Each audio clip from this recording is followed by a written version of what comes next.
Magandang araw mga repa, gagawa na naman tayo ng video. Itong video na to is about to sa mga napiling lalaki at mga hindi napiling lalaki. So, tawag nila dyan sa mga ah, foreign sa foreign channels is mga select or non-select. So, mga napiling lalaki at yung iba hindi napili. Yung mga hindi napiling lalaki. So, paano ba tong mga ganito? Obviously, dahil black pill to, is about to sa lookism na ang looks mo ang magdidikta ng dating and relationship mo. Tapos, ang looks mo ay dyan nakabase ang treatment sa'yo at judgment ng mga tao. Medyo superficial siya pero ganun talaga. So, yung mga napiling lalaki, yan yung mga obviously na talagang may superior genetic o yung tinatawag nating pogi. Sila talaga yung may advantage. Sila yung ideally na dinidesire ng babae. Sila yung ideal type na tinatawag nila yung phenotype. Di ba sinabi ko na sa inyo yan na kada babae yan, kada babae meron talaga silang phenotype na gusto o yung tinatawag nating alpha widow. Meron na silang ideal type sa utak nila. Facial features, height na trip nila. Tapos yung, basta yung mga katangian ng lalaki physically. Yung broad shoulder, V-taper. May influence na rin yung mga brainwashing pero halos lahat is dun din papunta. So, yan yung mga ideally na pinipili ng babae is base sa genetic or good looking. Kasi yan yung parameter para makita dun sa lalaki kung fit siya. Yun yung sinasabi nila na facial harmony, symmetry, tapos yung physique, broad shoulder. Kasi yung mga broad shoulder na yan, tsaka yung mga mabilis mag-gain ng muscle is talagang yan yung magagamit sa pang survival. Ngayon social construct na rin, 'di ba? So mas prefer nila is yung ideally na may itsura, pogi para mapasa na guarantee dun sa next generation for next generation na mangyayari. So ganun 'yan. So yung mga non-select is ito yung mga 80% na deemed undesirable, unattractive sa mata ng babae. Sa mata to ng babae, ito yung mga hindi nila ideal. Napipili lang nila to kung depende sa priority nila sa katayuan sa buhay. Kuwari, mahirap babae, papatulan na niya yung average looking na lalaki. Or kahit nga pangit pa eh. Pero depende pa rin yun sa itsura ng babae kasi nagbabase rin naman siya sa itsura niya eh. Kahit naman tayo lalaki, ganun din. So, sila lang talaga may upper hand kasi sila namimili. So, yun nga. Sila ay, itong mga lalaki na to is gagawa to ng artificial value. So, mostly talaga majority talaga, lahat ng nasa long-term relationship ngayon ay yan yung mga babae na nagsettle na lang, nag-commit. Yan yung mga kaunti yung option. Sure, meron pa rin mga alpha dyan na nagko-commit kasi gusto ng consistent sex. Pero, kung papipiliin sila na granted na may opportunity sila at hindi sila na brainwash ng lipunan na mag-commit is talagang nature talaga ng lalaki na manghit na manghit na multiple na women mag-spread ng seed, 'di ba? Sabi sa red pill ganyan. Yun talaga yung sa nature na mag-spread talaga yung seed. Pero 80% nga ng mga lalaki is non-select. Ibig sabihin mga hindi napili. dahil nga undesirable sila at unattractive. Kaya dun sa last video ko bago to is, yan, pang long-term relationship is beta, yung condition. Sabihin na nating alpha ka, pogi ka, pero nag-commit ka sa relationship. Yung condition yung sinasabi ko yung condition. Beta condition ka niyan. Kasi nga, nag-commit ka sa relationship. Ang alpha lang is yung ons, yung mga short term, yung hindi ka mag-i-stay, hindi mo kasama yung babae sa bahay. Kahit sabihin na natin yung pagpo-pro. Di ba yung pagpo-pro? Gynocentric din naman yan. Kasi terms and condition ng babae masusunod. Kasi nga, may specific rate siya. Iba-iba rin treatment niya sa mga lalaki na customer niya. Pag super pangit nung customer niya, tataasan niya yung presyo. Tsaka, or hindi niya pipiliin. Depende na lang kung gaano kakapal wallet nung pangit na yun. Kaya nagugulat din ako dun sa mga site is meron talagang nagtataas ng presyo, 7K. So, alam na natin kung ano yung itsura talaga nun. Kaya ganun siya willing magbayad. So, yun yung katayuan talaga ng mga non-select na lalaki. So, yan. Pero, ang ginagawa ng non-select na yun is, dahil nga nag-pro siya, is yung ginagawa niya is artificial alpha mindset. Kasi nga, ayaw niya mag-commit. Gusto niya lang ng sex. Wala nang emotional na tampon, wala nang commitment. Which is, yung mindset niya is talagang doon. Kasi kung susundin niya yung natural na na paraan, which is magpapapogi, which is dapat mo rin talagang gawin, maging presentable at malinis. Yun lang naman talaga eh. Tapos the rest is bahala na babae kung pipiliin ka o hindi. So, ang mangyayari noon is magko-compete ka talaga. Mapipilitan ka talaga mag-compete, mag-simp. Kasi yung value mo talaga yun, which is yung true value naman talaga ng lahat ng tao is talaga sa looks talaga. Kasi dyan nakabase yung treatment, respect, tapos yung dating and relationship rin. Minsan nga kapalaran din eh. Na bakit siya ganyan yung trabaho niya, bakit ganyan dyan siya napuntang field. Minsan ganun lang din yan eh. So, yun nga, 80% deem undesirable, unattractive. So, halos lahat ng babae is nagsisettle na lang doon. Hindi nga nila din nakukuha. Actually, hindi rin talaga din nakukuha ng babae lahat eh. Nakukuha nila yung serbisyo at pakinabang ng lalaki dahil nga nagsettle siya sa 80% ng deem undesirable, unattractive. Di ba nga, meron nga study na 48% lang sa all throughout history, simula ka ninununuan natin hanggang ngayon ay yun lang yung nakareproduce compared sa 89% na babae. Ngayon, SOCMED na. Kung iisipin mo sa 48% na yun, ilan lang ba yung alpha yung genetic doon? Malamang baka 5% lang or something. Mga ganon, 5%. Tapos 35% na.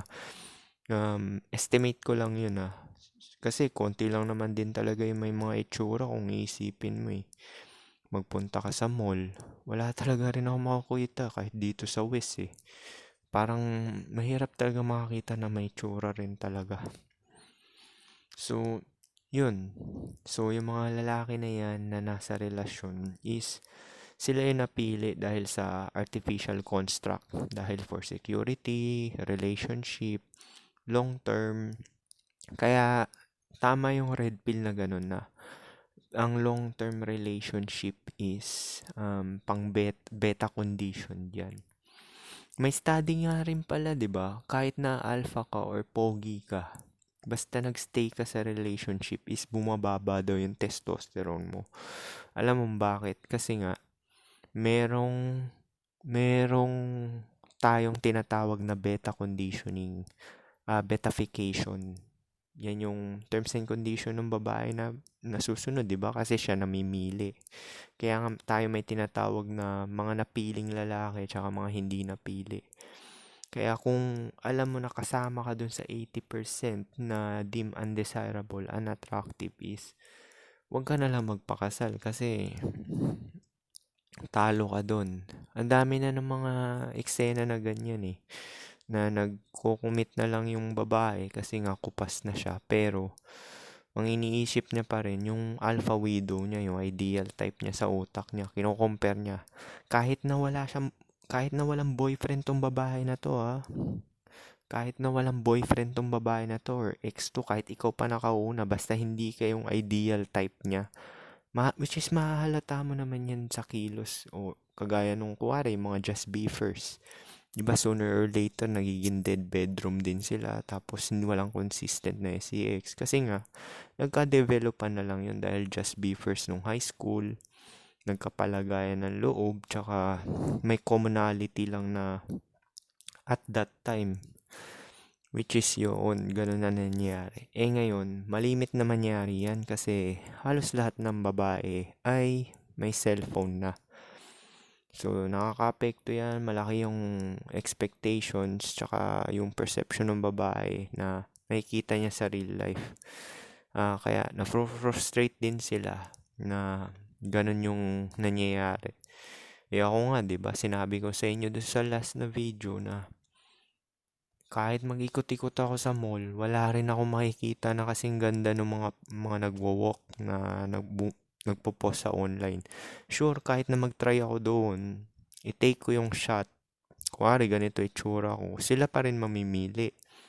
So, hindi rin guarantee na napapatulan ka ng mga nagpapawalk sa online. Depende na lang yan kung ano yung willing mo. Kuwari may itsura ako, ayoko namang magbayad ng 7,000, 'di ba? Oh. Ang kaya ko lang ilabas talaga na willing, 1K lang. So malamang ang papayag doon yung mga medyo below-below. Tsaka yung mga medyo kupas na. Pero yung mga prime na talagang namimili, pinag-aagawan ng mga lalaki, is talagang may karapatan sila na taasan yung presyo kung ano, depende sa kanila.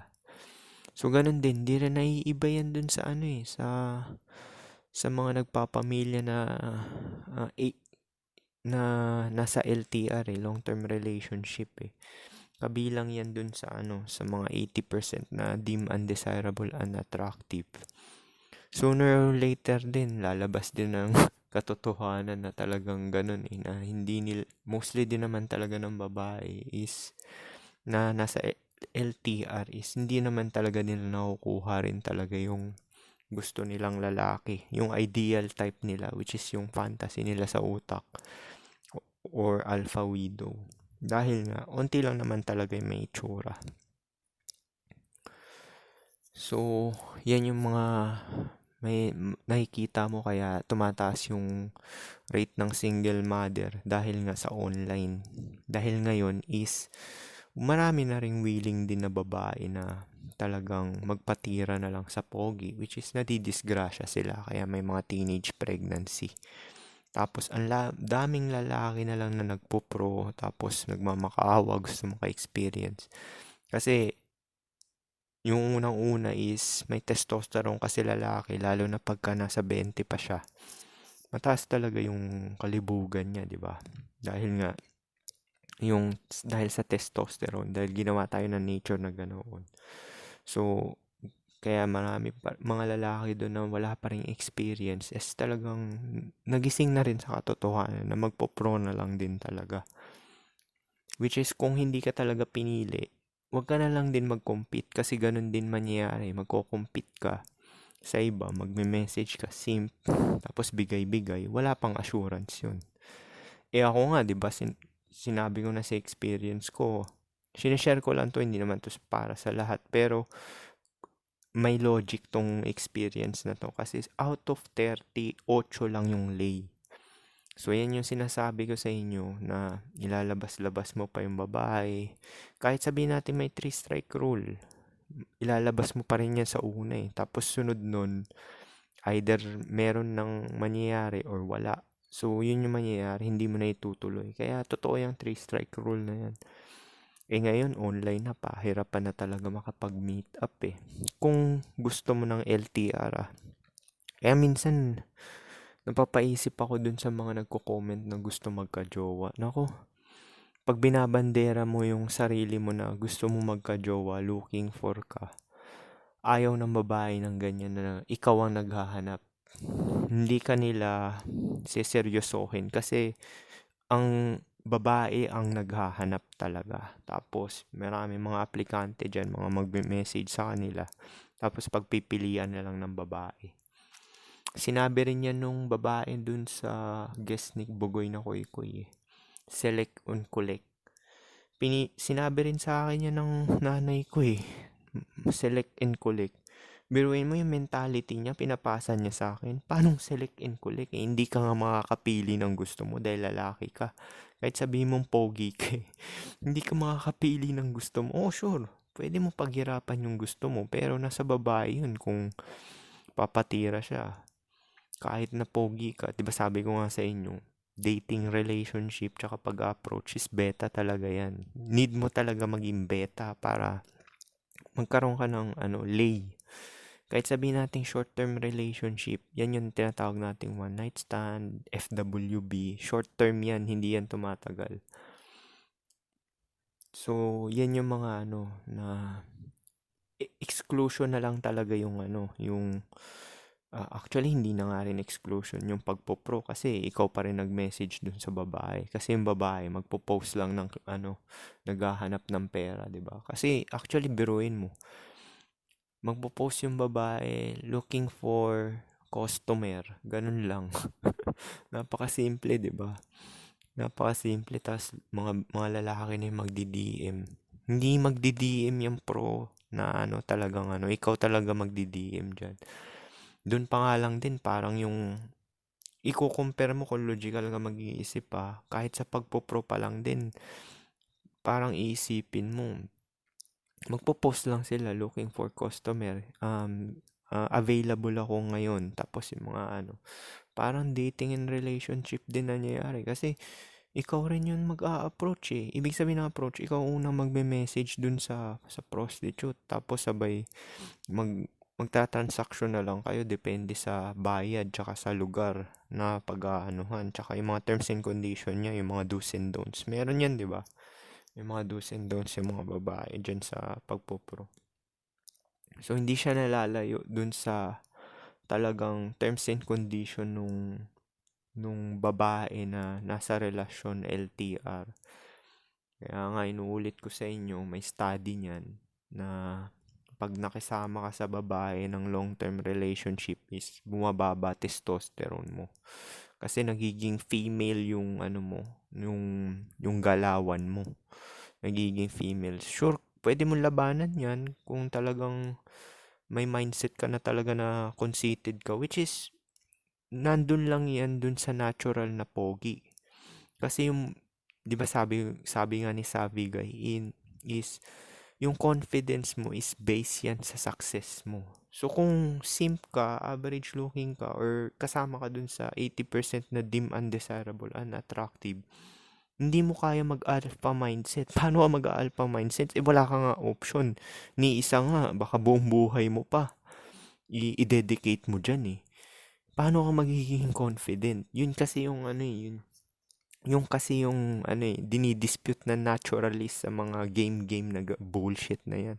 Paano ka magiging confidence kung hindi ka nga successful? 'Di ba?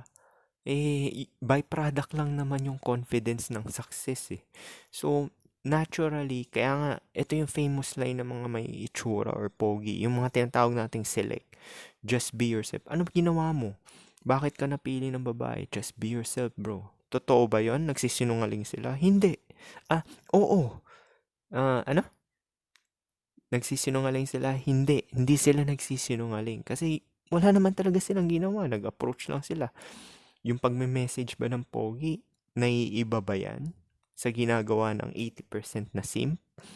Dim, undesirable, or unattractive? Hindi Hindi nag-message pa rin sila. Sila lang talaga napili kasi nga sila may upper hand dahil sa itsura nila. May halo effect na rin yan, di ba? kung iisipin mo, lahat ng katangian ng gusto ng babae naka-attach sa pogi. Lahat din ng mga red flags na na binabanggit nila sa online or reklamo nila is naka-attach lang din yan sa pogi. Hindi yan pangkalahatan. Kaya nga may kasabihan, kasalanan ng pogi, kasalanan ng lahat ng lalaki, damay-damay na. Nadamay na yung 80% na dim, undesirable, unattractive. Kaya medyo pahirapan makapasok sa relasyon sa babae, which is hindi talaga worth it. Kung kabilang ka sa 80% to 80% dim undesirable or sinasabi nating average looking to sub 5 is talagang pahirapan yan. Kailangan mo talagang gumawa ng artificial value, which is kailangan mo maging beta provider, tapos mag-gain ng status, tsaka mag-compete, mag-message ng gano'n, which is waste of time, di ba?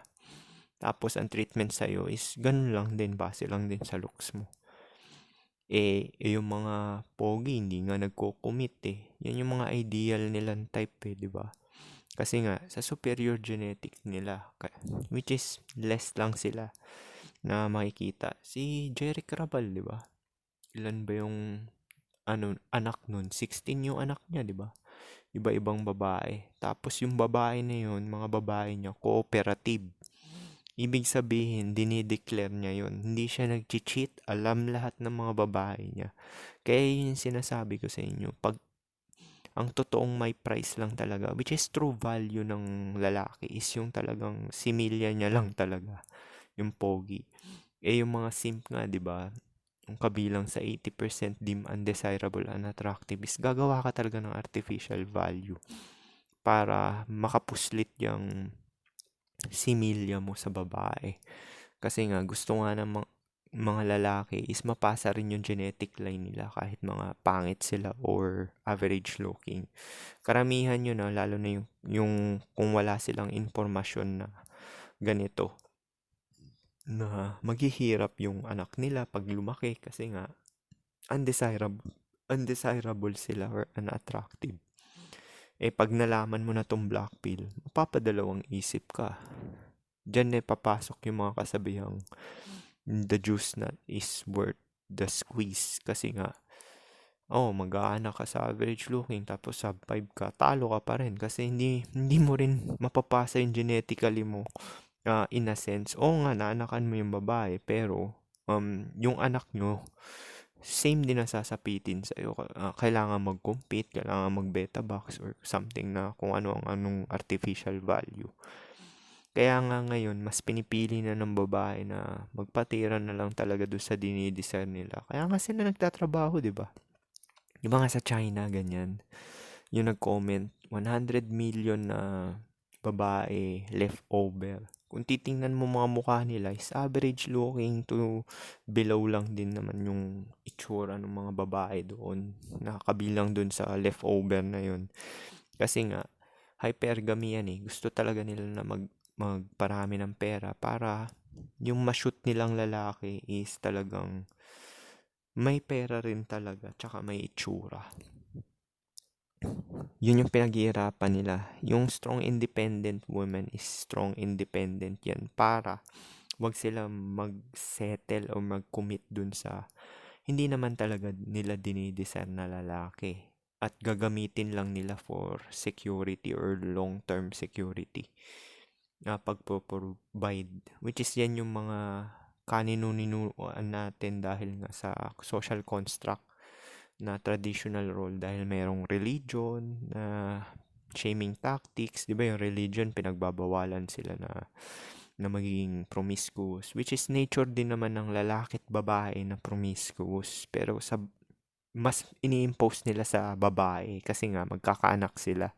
Ngayon, meron ng mga birth control pills, meron ng freezing ng eggs, tapos meron ng condom, mga ganyan. So, talagang, ngayon talaga nagdo-dominate talaga, mga babae rin talaga. Yung 100 million sa China na yun is, na-predict na yan sa Sheconomy by 2030 is marami rin talagang babae na 50% daw ng babae age 25 to 45 ang magiging single. unmarried. Pero hindi sinabi kasama na dito yung mga single mother. So malamang malaking bulk din dun yung mga single mother din na which is yun yung mga naanakan sa ons, mga one night stand. Kasi nga mas pinipili na ng babae ngayon yung may itsura talaga. Tapos, hindi na realistic sa kanila na makatali ng pogi or magkaroon ng pogi na pang long term. Yung gagawin na lang nila, peperahan na lang nila yung mga minsan nga ayaw na nila mag-commit. Kaya ka nakakakita ng magaganda na nagpo-pro di ba? Karamihan nagpo-pro may itsura Kasi nagbabaka sakali yan na magkaroon sila ng customer na future prospect pa rin yan kahit papaano. Parang yung mga guest ni Koy Koy, yung mga Shirinami. Future prospect pa rin yan yung customer nila nagiging karelasyon nila. Doon pa nga lang sa pagbabayad ma-assess mo na may pangbayad yung lalaki. So para ka rin talaga nag-a-apply din sa panliligaw sa pro. Promise, parang ganun. Ang maganda lang kasi sa pro is talagang wala siyang magpalabas ka lang is hanggang dun lang. Wala nang emotional tampon, wala nang libre-libreng pagkain. Action lang talaga. Which is yun yung goal mo talaga na magpalabas lang. Actually, karamihan ng lalaki yun din naman goal gusto lang ng mga lalaki na mag-LTR kasi nga merong brainwashing na iniisip kasi ng lalaki na aalagaan sila. Pinoproject nila yung pagmamahal nila. Yun, kino-compare ng mga lalaki yung pagmamahal nila sa pagmamahal ng babae. Ang pagmamahal ng babae is opportunistic. Base yan sa pakinabang mo. Ganon magmahal yung babae. Base yan sa pakinabang mo. Either ikaw yung top G sa genetic or top G sa beta backside. Ang lalaki is dahil siya ang may upper hand sa physical is nature ng lalaki talaga na ganoon na kasi nga siya yung wired na parang may upper hand sa physically in nature kasi siya yung kayang mag-hunt, pumatay ng mga hayop para may makain. So parang nangyayari is yung lalaki yung parang caring ganun. Which is binabaliktad nila sa lipunan na babae daw talaga ang caring. Hindi naman talaga caring yung babae. Ang caring lang, nagiging caring lang yung babae doon sa anak nila. Na Tsaka, nagsasubmit lang din sila doon sa, dinidesire lang talaga din nila. Yung mga pamilyado nga, di ba? Nagsasubmit sila kasi nga, continuous yung bigay ng pera tsaka pag-provide. Wala naman masama doon. Minsan kasi isipin natin dahil ganun talaga relasyon kailangan mo talaga mag-compromise kung ano yung willing mong tanggapin at willing mo i-sacrifice. Yung mga benefits, pros and cons, yun yung tinatawag natin. Pero yun pa nga, pag nasa relasyon ka is marami talagang cons dyan. Marami talagang cons kasi nga hindi mo nga nakukuha yung gusto mo. Kung makuha mo yung gusto mo, pagsisilbihan mo, ikaw na nga nagpo-provide, may silbidor side pa yan.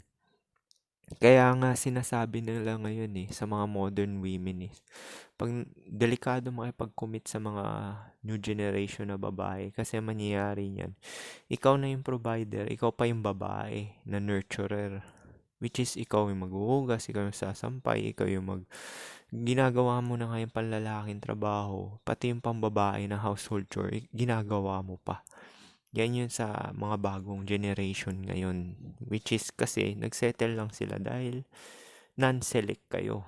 Non-select ka. Non-select yung lalaki na Which is mostly naman din talaga ganun. Na kung alpha genetic ka, hindi mo alam to, na good looking ka, nag-commit ka dahil gusto mo nga ng long term,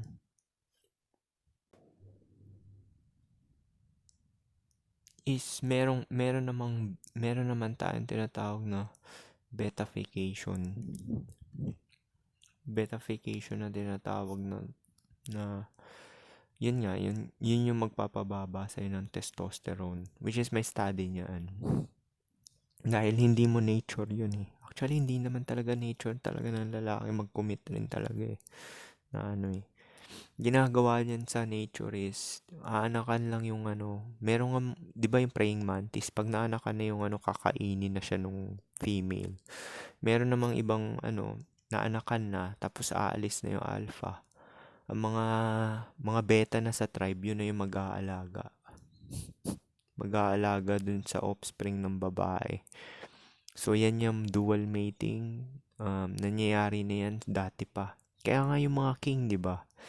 Napansin niyo yung mga king? Oo, anak nila yung misis nila. Tapos sabay, meron pa yung mga babae na nag-aalaga dun sa anak nung king. Napansin nyo dun sa mga palabas, kagaya ng Game of Thrones. Diba, maanakan yung ano, babae. Hindi naman hands-on yung lalaki. Nakafocus lang talaga siya na mag-conquer ng ano. Marami siyang aanakan, pero hindi siya focus dun sa anak. Nakita ko na rin yan sa tatay ko eh. Hindi rin ako kinakausap na ano. Which is nature talaga ng lalaki yan. Tanggap ko yan. Bakit ganyan tatay ko? Na ano, nakikita ko talaga yan. Kasi sa mga ninuno natin, pag mga babaero yung tatay niya, maobserbahan nyo yan. Ganon talaga yan. Kung hindi mo tanggap yung nature, which is pinapaniwalaan mo yung nanay mo na papalabasin na masama yung tatay mo, eh, beta conditioning yan. Kaya nga hindi ako naniniwala sa nanay ko. Kaya nga rin ako umalis dito eh, pumunta dito kasi may betafication tayo. Kahit nanay mo yan, gagawin kang beta niyan. Sinasabi sa akin, select and collect. Sabi ko, hindi realistic yan. Ako ba namimili? Kung hindi ako gusto, walang mangyayari. Sinasabi ko sa kanya yan eh. So, alam ko yung mga ano yan. Di ba yung king nga doon sa, ano, hindi sila hands-on. Yan talaga nature ng lalaki. Is mag-spread lang ng seed tapos mag-aalaga lang nun. Either kapwa babae or sisiguraduhin na may makain lang talaga yung mga bata. Yan, yung mga stepfather. Diba? Mga stepfather na mag-step up, mga beta. Na ano. So, paano yun, Lampi?